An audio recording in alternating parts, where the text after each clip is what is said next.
Shalom, selamat pagi Bapak Ibu, Saudara-saudari yang dikasihi Tuhan Yesus Kristus. Salam sejahtera untuk kita semua.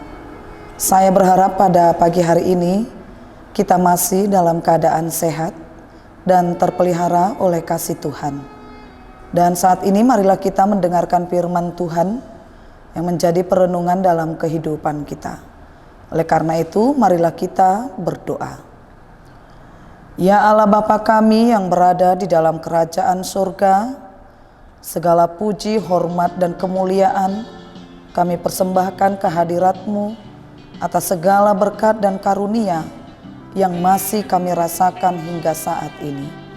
Tuhan, saat ini kami akan mendengarkan firman-Mu. Roh Kudus mulai yang menerangi hati dan pikiran kami, agar firman Tuhan yang akan kami dengar menjadi kekuatan dalam kehidupan kami setiap hari. Terima kasih Bapa, hanya dalam nama Tuhan Yesus kami berdoa dan mengucap syukur. Amin.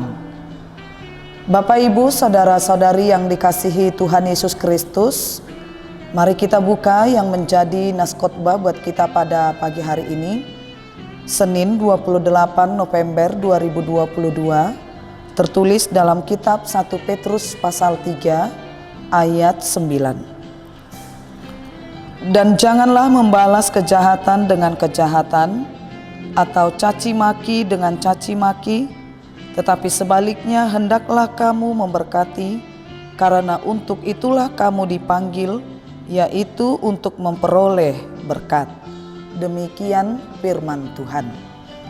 Bapak Ibu, Saudara-saudari yang terkasih, memberkati berarti kita mendoakan supaya Tuhan mendatangkan kebaikan atau keselamatan bagi kita dan juga bagi orang lain. Dari pengertian tersebut sangat jelas bagi kita bagaimana kita melakukan perintah Tuhan dalam hal saling memberkati. Kita sedang memberkati saudara kita ketika kita sedang memikir-mikirkan apa yang baik yang dapat kita berikan atau lakukan kepadanya. Ketika hati dan pikiran kita dipenuhi apa yang baik, kita akan menyampaikan apa yang baik dan melakukan serta mengupayakan apa yang baik untuk dia. Hal ini sangat istimewa sebab ketika Tuhan memberikan perintah ini kepada kita, ujungnya adalah bahwa kita memperoleh berkat dan dinyatakan untuk itulah kita dipanggil. Dalam nas ini saudaraku dinyatakan kepada kita, hendaklah kamu memberkati, karena untuk itulah kamu dipanggil, yaitu untuk memperoleh berkat. Tuhan mau kita beroleh berkat. Tuhan yang mau kita memberkati. Sebaliknya dinyatakan jangan saling membalas yang jahat dan saling mencaci.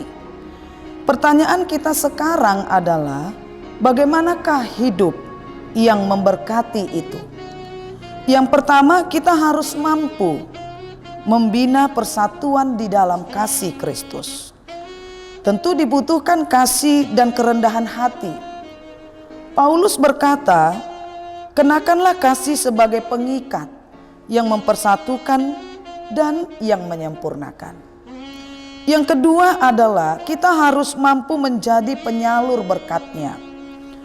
Hendaklah kamu memberkati, karena untuk itulah kamu dipanggil, yaitu untuk memperoleh berkat. Dan yang ketiga, kita harus mampu menikmati hidup dengan damai. Siapa yang mencintai hidup dan mau melihat hari-hari baik, ia harus menjaga lidahnya, menjauhi yang jahat, mencari perdamaian. Karena itu, marilah membiasakan hidup untuk hidup saling memberkati dan menjauhkan diri dari sikap dan karakter hidup yang saling mencaci dan yang saling menghina. Amin. Kita berdoa. Terima kasih ya Allah Tuhan kami. Pada pagi hari ini kami telah mendengarkan firman. Ajarilah kami Tuhan agar senantiasa hidup di dalam kasih, memberkati setiap saudara-saudara kami, dan mengampuni setiap kesalahan orang lain terhadap kami. Agar kami Tuhan dapat memperoleh berkat dari Engkau, dan kami dapat memperoleh pengampunan akan segala dosa-dosa kami.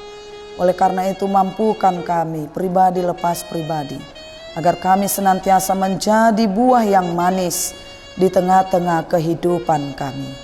Dan dalam satu hari ini juga Tuhan kami serahkan seluruh kehidupan kami hanya ke dalam tangan pengasihan-Mu, agar Engkau yang memberkati kami, melindungi kami, agar kami dapat melakukan segala pekerjaan kami dengan sebaik mungkin. Terima kasih Bapa, hanya dalam nama Tuhan Yesus kami berdoa dan mengucap syukur.